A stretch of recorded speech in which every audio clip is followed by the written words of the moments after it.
A ver, pensemos en esta situación un momento. Un familiar le regala a otro un billete de 50 euros por su cumpleaños. Sí, lo típico, un detalle. Claro, lo normal.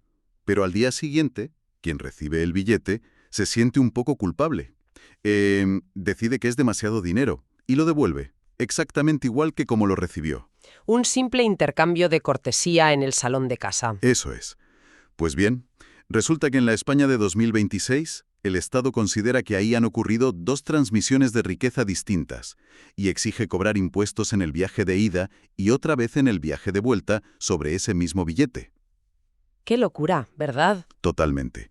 Y por eso hoy nos sumergimos en un análisis a fondo de una pila de documentos oficiales. Tenemos de todo, ¿eh? Desde directrices contables hasta resoluciones de tribunales económico-administrativos, todo para entender las nuevas reglas del juego financiero. Y es un juego donde, además, el tablero ha cambiado drásticamente. Lo que estamos analizando hoy es cómo Hacienda ha terminado de tejer una red de control que, francamente, no deja margen de maniobra. Cero margen. Cero. Hemos pasado de un sistema que dependía en gran medida de la declaración voluntaria o de inspecciones manuales y aleatorias, a un ecosistema de cruce de datos masivo y automatizado. O sea, la famosa tormenta regulatoria de la que tanto se habla. Efectivamente. Y nuestro objetivo es desgranar toda esta nueva maquinaria burocrática. Porque para la audiencia que nos está escuchando, conocer las excepciones y los engranajes de esta normativa es literalmente lo único que separa la supervivencia del desastre financiero. Es que la ignorancia ya no cotiza a la baja, o sea, se paga a precio de oro. Bueno, pues vamos a desgranar esto, empezando por el mejor sitio para ver cómo se cierra esta red. El lugar que hasta hace nada se consideraba el refugio perfecto para los que querían operar fuera del radar. El mercado de los criptoactivos, claro. Exacto. Porque durante años la narrativa dominante era que el ciberespacio garantizaba una especie de escudo de invisibilidad fiscal. Bueno, pues esa narrativa está oficialmente muerta. Fin del salvaje oeste. Fin absoluto. En los informes técnicos que hemos revisado, destacan dos pilares normativos europeos que han dinamitado ese escudo. Por un lado tenemos la ley MiCA y por otro la directiva DAC 8. A ver, empecemos por MiCA porque esto tiene tela. MiCA es en esencia un inmenso esfuerzo por catalogar lo incatalogable. Agrupa todo este universo digital en categorías muy definidas. Les pone etiquetas a todo. Eso es. Tenemos los tokens referenciados a activos, que son, para entendernos, criptomonedas respaldadas por bienes tangibles o cestas de divisas. Ajá. Luego están los tokens de dinero electrónico, que están diseñados para replicar el valor de una moneda oficial como el euro. Y finalmente los tokens de utilidad, que sirven básicamente para acceder a servicios digitales. O sea, Europa ha entrado en un bazar gigantesco donde todo se vendía a granel y a oscuras, y ha empezado a poner pegatinas en cada estantería. Pero fíjate, leyendo los documentos resulta fascinante ver quién se ha librado de las etiquetas. Ah, sí, los famosos NFTs. Exacto. Esos tokens no fungibles por los que hace poco se pagaban auténticas fortunas asociadas a arte digital, pues se han quedado fuera de esta ley específica. Sí, han quedado en un vacío regulatorio en cuanto a su emisión bajo MiCA. Es una anomalía temporal, estoy segura de que lo cambiarán. Pero ojo, que nadie se confunda. Que no estén bajo el paraguas de MiCA no significa, ni de lejos, que las ganancias derivadas de su venta no tributen. Claro, Hacienda siempre quiere su parte. Siempre. Y aquí es donde la segunda norma, la directiva DAC 8, entra con una fuerza, devastadora. Claro, porque la DAC 8 es la que obliga a los grandes exchanges, estas plataformas masivas como Binance o Kraken, a enviar la información financiera de todos sus usuarios de forma automática a las autoridades europeas. Es un reporte por defecto. Ya no hay que pedir la información, les llega sola. Vale, pero aquí tengo que hacer de abogado del diablo. Tengo que plantear una duda razonable. A ver, dime. Imagina un usuario que, sabiendo esto de la DAC 8, compra sus criptomonedas en un exchange regulado e inmediatamente las transfiere a una de esas billeteras frías, las cold wallets, que son como un pendrive físico. Sí, lo desconecta de Internet y lo guarda. Exacto, lo guarda en un cajón. Es la versión digital de meter los billetes bajo el colchón. A ver, el pendrive no tiene wifi, no manda correos a Hacienda. El Estado pierde el rastro ahí, ¿no? A ver, es verdad que el dispositivo físico no se comunica con nadie, eso es indudable. El problema, para quien intenta ocultar ese capital, es que la tecnología subyacente, la blockchain, es por definición un libro contable público. Es inmutable Y sobre todo es imborrable. Claro, no se puede borrar el registro de la transferencia. Efectivamente. Hacienda no necesita que el pendrive le hable. Las herramientas de análisis on-chain que tiene la agencia tributaria en 2026 simplemente observan la red. O sea, ven que de una cuenta en un exchange, que ahora, gracias a la DAC 8, tiene nombre, apellidos y DNI confirmadísimos. Todo verificadísimo, sí. Ven que de ahí salen, no sé, 3 bitcoins hacia una dirección anónima. Y en ese instante, el algoritmo vincula esa identidad real con esa dirección supuestamente anónima. Con una precisión milimétrica, además. Y lo peor, el rastro no prescribe. Si dentro de 5 años sacas ese pendrive y transfieres esos fondos a otra dirección, el sistema automatizado sigue la migración del capital en tiempo real. Madre mía. Es que el concepto de anonimato total en una red pública se ha revelado como un espejismo. Era simplemente un pseudonimato temporal, a la espera de que el Estado desarrollara la tecnología de rastreo adecuada. Y ya la tienen. Entonces, sabiendo que el radar no tiene puntos ciegos, creo que la urgencia pasa por entender exactamente cómo se calcula la factura fiscal. Porque la intuición de cualquier persona choca frontalmente con lo que dice la ley aquí. Uy, totalmente. Hay un mito tremendamente extendido que aparece en varios de los análisis que hemos visto, que es la idea de que, bueno, si yo no convierto mis criptomonedas a euros reales y no ingreso ese dinero en mi banco de toda la vida, pues no hay impuestos que pagar. Ese es un malentendido clásico y está generando deudas millonarias en silencio ahora mismo. La normativa española pivota sobre un concepto fundamental, que es la alteración patrimonial. A los ojos del legislador, realizar una permuta, es decir, cambiar Ethereum por Solana, por ejemplo. Sí, cambiar una moneda digital por otra. Exacto. Pues eso implica simultáneamente vender un activo y comprar otro. O sea, para visualizarlo, es como si en el patio del colegio un niño cambia un cromo holográfico muy cotizado por 3 cromos normales. Ahí no ha habido monedas de por medio, solo papelitos de colores. Pero aparece el director, que en este caso es Hacienda, y dice, un momento. Ese cromo lo compraste por 1 céntimo, ahora vale 10 euros. Me debes impuestos por la ganancia de 9,99. La mecánica es exactamente esa. Me encanta el ejemplo. Al entregar un activo que ha ganado valor desde que lo compraste para obtener otro distinto, se cristaliza una ganancia patrimonial. Y la ley exige tributar por ella en este momento. Y para agravar la complejidad de este asunto, la ley impone aplicar el método FIFO. ¿Verdad? Hay el famoso FIFO, First In, First Out. Lo primero que entra es lo primero que sale. Ojo con esto que es vital entenderlo. Si alguien compró una fracción de Bitcoin hace, yo qué sé, 7 años a un precio de risa y luego compró otra fracción ayer a un precio altísimo, si hoy hace un intercambio por otra cripto, Hacienda asume por defecto que estás gastando la fracción antigua, la barata. Lo cual maximiza artificialmente el margen de beneficios sobre el que te van a aplicar los impuestos. Y todo de forma completamente legal, claro. Además, en 2026, los tramos del IRPF del ahorro escalan muy rápido. Sí, van desde el 19% para los primeros 6.000 euros de beneficio Hasta un doloroso 28% para ganancias superiores a 200.000 euros.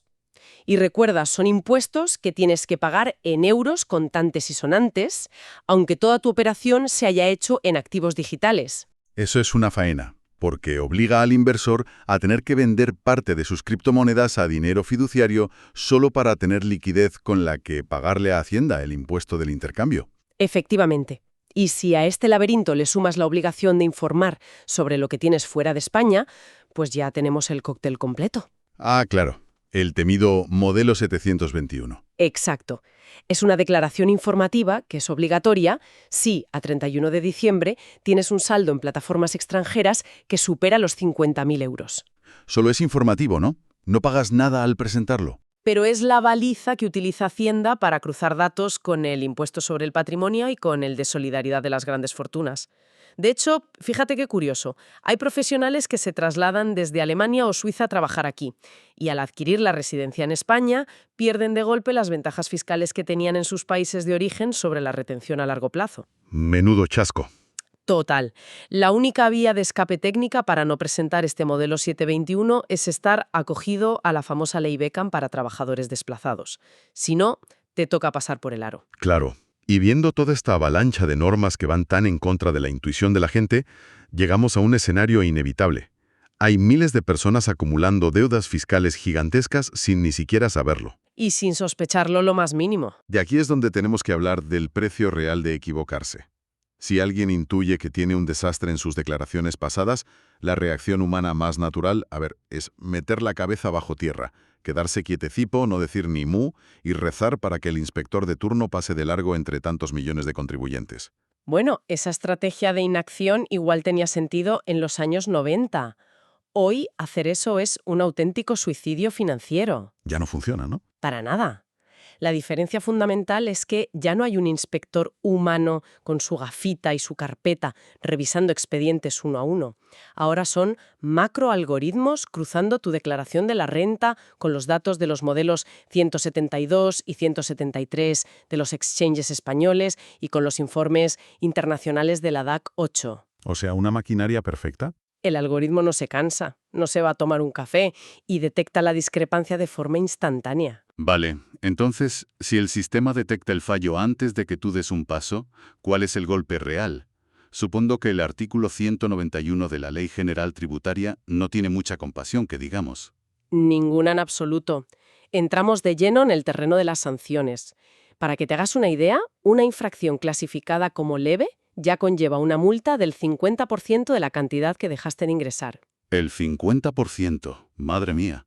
Y eso sí es leve, porque como en el mundo cripto se opera casi siempre a través de plataformas que están fuera de España, la Administración tiende a calificar la ocultación directamente como grave, y ahí la multa se dispara a una horquilla de entre el 50 y el 100%. Ojo, ¿y si alguien ha intentado pasarse de listo usando estas herramientas de ofuscación, los mixers estos que mezclan transacciones para borrar el rastro de la cadena de bloques? Si te pillan usando eso, la calificación salta automáticamente a muy grave, y las sanciones van del 100 al 150%. O sea, te arruinan. Literalmente.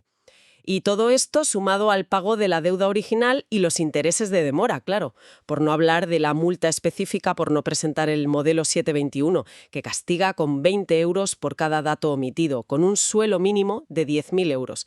O sea, telita. Telita marinera.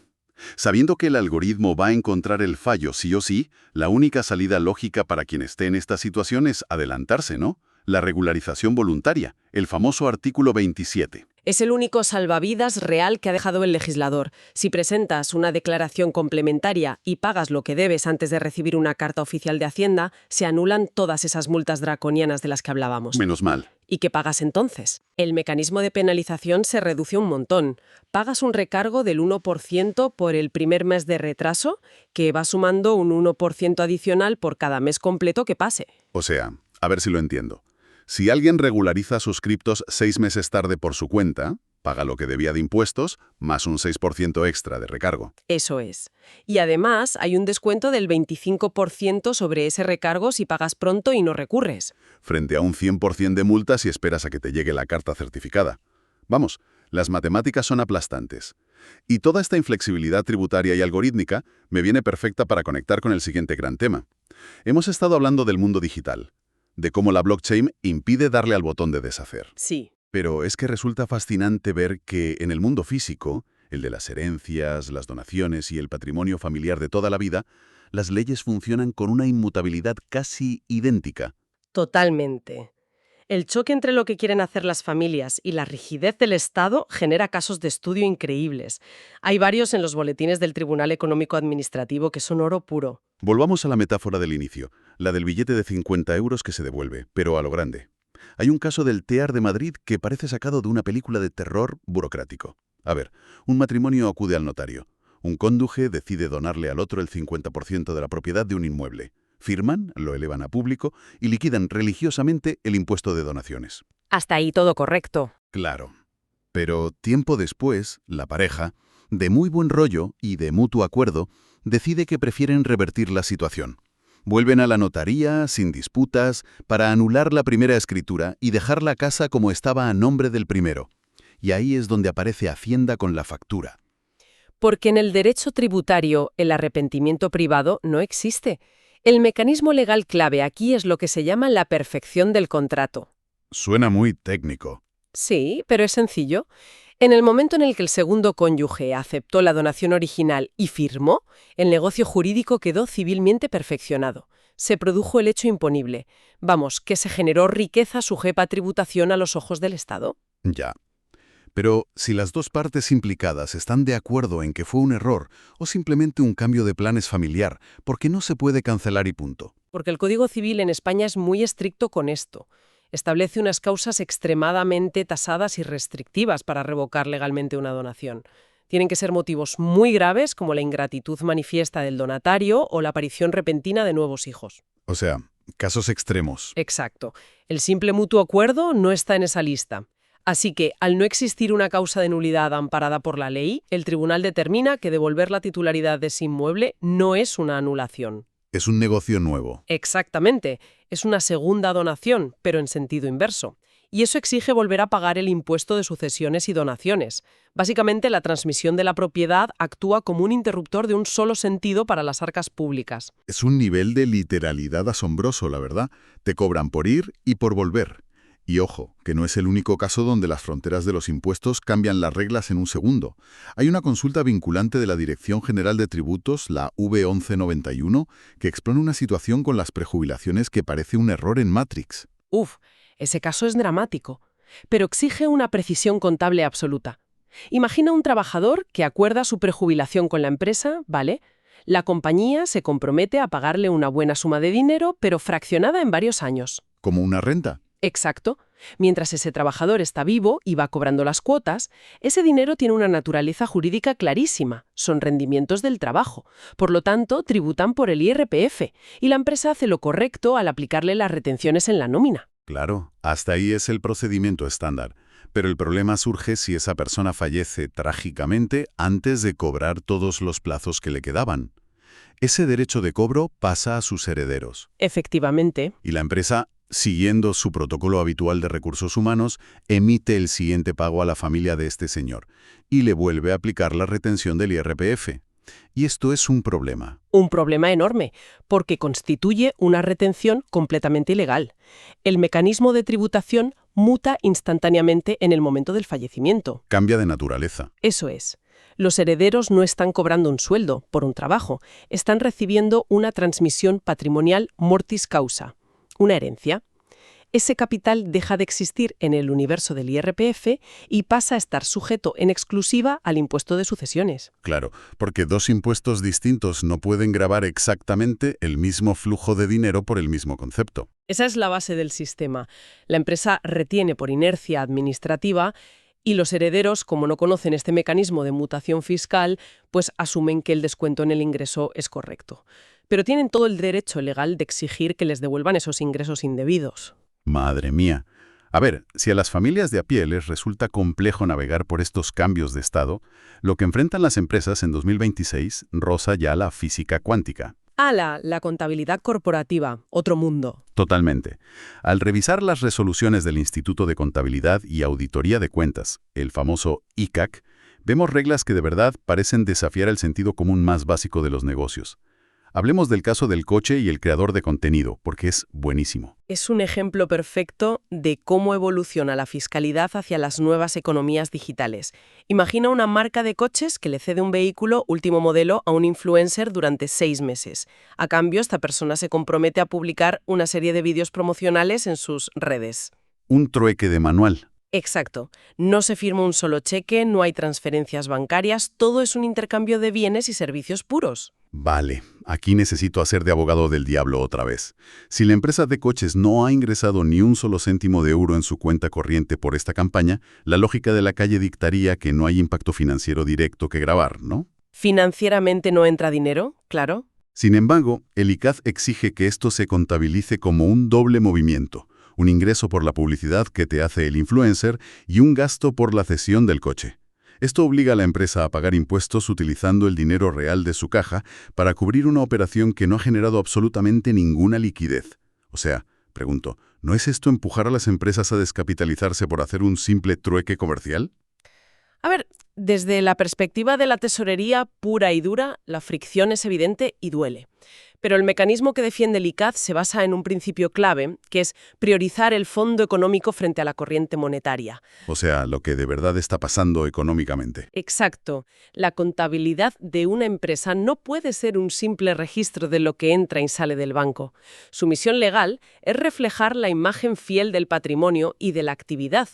Y económicamente, esa empresa ha consumido un servicio de publicidad que tiene un valor de mercado clarísimo y lo ha pagado otorgando el usufructo de un activo, el coche, que también tiene un valor medible. Ya, visto así. Es que piénsalo, ocultar esto en las cuentas solo porque no intervino dinero en efectivo distorsionaría gravemente la cuenta de resultados y la verdadera envergadura de las operaciones de la marca. La imagen fiel por encima del dolor de cabeza del contable. ¡Qué remedio! Ahora bien, no todas estas resoluciones juegan en contra de las empresas, hay que decirlo. Hay un caso del TAR de Cataluña que funciona como un manual perfecto de defensa corporativa. Hacienda intentó cobrarle una deuda estratosférica de IVA. Hablamos de más de 21.000 euros. Mucho dinero, sí. Muchísimo. Y se lo intentó cobrar directamente a la cuenta personal de un socio de una sociedad civil. Bueno, el intento de la Administración ahí se basaba en la premisa de que una sociedad civil, al no estar inscrita en el registro mercantil tradicional como una sociedad limitada, pues carece de una personalidad jurídica plena que separe el patrimonio de la empresa del patrimonio personal de los socios. Querían saltarse el muro corporativo. Claro, pretendían usar la figura de la responsabilidad solidaria, que está en el artículo 42 de la Ley General Tributaria, para derribar ese muro y embargar los ahorros del socio directamente. Pero el tribunal frena en seco a Hacienda. Y la razón es alucinante. Es una simple letra en el documento de identidad fiscal. Una letra que actúa como una puerta cortafuegos legal. Fíjate, la empresa poseía un NIF que empezaba por la letra J. Ajá. Y ese NIF es asignado por la propia Administración a sociedades civiles con objeto mercantil. En este caso concreto, era una empresa de mensajería. Vale, ¿y qué implica esa letra J? Pues el mecanismo que establece el tribunal es muy lógico. Si la propia ley tributaria te obliga a tributar por el impuesto de sociedades, por el hecho de tener ese NIF y esa actividad comercial, tácitamente te está reconociendo una personalidad jurídica propia a efectos fiscales. O sea, el muro corporativo se mantiene intacto. El socio no asume la deuda de la sociedad de forma directa. Se salvó por una letra. Se salvó por conocer la norma. Es la magia de saber cómo un pequeño detalle técnico levanta un escudo infranqueable. ¡Qué barbaridad! Y siguiendo con las rarezas de la contabilidad corporativa, hay una regla del ICAC sobre el periodo medio de pago a proveedores, el famoso PMP, que directamente parece que dobla el espacio-tiempo. Sí, la métrica de los días negativos. Es que es increíble. Hablamos de la fórmula matemática para calcular cuánto tarda una empresa en pagar sus facturas. El ICAC determinó que si una compañía decide pagar por adelantado a su proveedor, antes incluso de que comience a computar el plazo legal de pago, esos días de adelanto deben registrarse en la fórmula oficial como días con valor negativo. Matemáticas puras inyectadas en la contabilidad, sí. Es decir, en lugar de registrar 0 días de deuda, que sería lo lógico si ya has pagado, el sistema registra, no sé, menos 5 días. ¿Cuál es la lógica detrás de distorsionar así una media temporal? Bueno, el mecanismo busca recompensar estadísticamente a las corporaciones que inyectan liquidez rápida en el mercado. Al introducir valores negativos en la fórmula, la media global de pago de esa empresa baja drásticamente. Claro, y eso les mejora la calificación en auditorías o si quieren presentarse a concursos públicos, ¿no? Exactamente. Es un incentivo comercial disfrazado de algoritmo contable. Curiosísimo. Y ya para cerrar este recorrido por los despachos y los boletines, hay un par de perlas más. Por ejemplo, en la industria del cine, si una productora contrata a alguien exclusivamente para captar inversores, esos honorarios no pueden capitalizarse como coste de producción de la película. El ICAC dice que conseguir dinero no es un proceso de fabricación audiovisual, así que va directamente a gastos del año en curso. Lo que, evidentemente, reduce el beneficio inmediato de la productora en sus cuentas. Eso es. Y en el terreno de las grandes multinacionales, el principio de subsidiariedad europea manda. Si la filial española de un grupo pertenece a una matriz con sede, digamos, en Italia, España no puede exigirle que publique su informe país por país en el plazo rígido español. Los tiempos los marca la jurisdicción de la empresa madre. Y hablando de tiempos y plazos, no podemos cerrar sin recordar la advertencia que resuena desde las normativas forales de Vizcaya. Ojo con esto. Cierto, el aviso sobre los plazos inamovibles. Es crítico.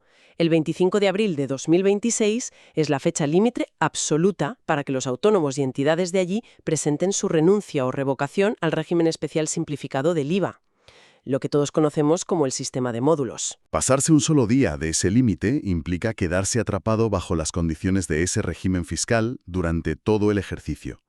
Y da igual si luego la facturación real de tu negocio cae en picado, te lo comes. Y fíjate, ese es el hilo conductor de todo lo que hemos examinado hoy. Las reglas fiscales en 2026 no admiten descuidos, y mucho menos correcciones a posteriori. Conocer los engranajes detrás de la trazabilidad cripto, entender por qué deshacer una donación genera una doble imposición, o cómo usar un NIF con la letra J para proteger tu patrimonio personal. Todo eso marca la línea divisoria. Totalmente. La pasividad o la esperanza de pasar desapercibido son, hoy por hoy, garantías de colapso patrimonial. Hay que estar informados. Desde luego. Hoy hemos desmontado pieza a pieza cómo el Estado cruza datos para cerrar el cerco tributario. Y para quien nos escuche, resulta fascinante y a la vez profundamente irónico pensar en los orígenes de la tecnología que hoy domina este panorama de control. La cadena de bloques, la blockchain que sostiene al Bitcoin, nació arropado por una utopía espectacular. Una utopía de libertad total, sí. Prometía un sistema financiero libre de intermediarios, inmune al control estatal y basado en el anonimato total. Se vendía como el refugio inalcanzable para los bancos y las instituciones. Y es una paradoja brillante considerar que ese mismo sistema, precisamente por basarse en un registro público, inmutable e imborrable, ha terminado entregando a los gobiernos la herramienta de vigilancia y rastreo de capitales más perfecta y eficiente que jamás haya existido. Una herramienta de control masivo. Exacto. Algo que el viejo, opaco e imperfecto dinero en efectivo nunca les permitió lograr. El arma diseñada para evadir al sistema terminó siendo el sistema en sí mismo. Una reflexión abierta para que sigamos conectando los puntos. Nos escuchamos en el próximo análisis.